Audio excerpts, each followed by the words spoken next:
त्यावेळी राजसाहेबांवरती जबाबदारी द्यायला तयार झाले, त्यावेळी ह्याच उद्धव साहेबांनी जर राजसाहेबांवर जबाबदारी दिली तर मी घर सोडून निघून जाईल अशा पद्धतीची धमकी दिली होती. राजसाहेबांना मुंबईतील शाखांना भेटी देण्यामध्ये सुद्धा त्यांचा विरोध होता.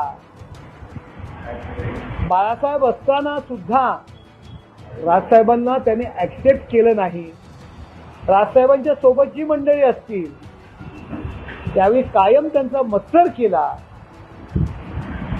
शिवसेनेत असताना जबाबदारी दिली तर मी घर सोडून जाईल अशी धमकी त्यांनी दिली. ते राजसाहेबांना काय ऍक्सेप्ट करणार, हा प्रसंग मला या ठिकाणी आठवतो.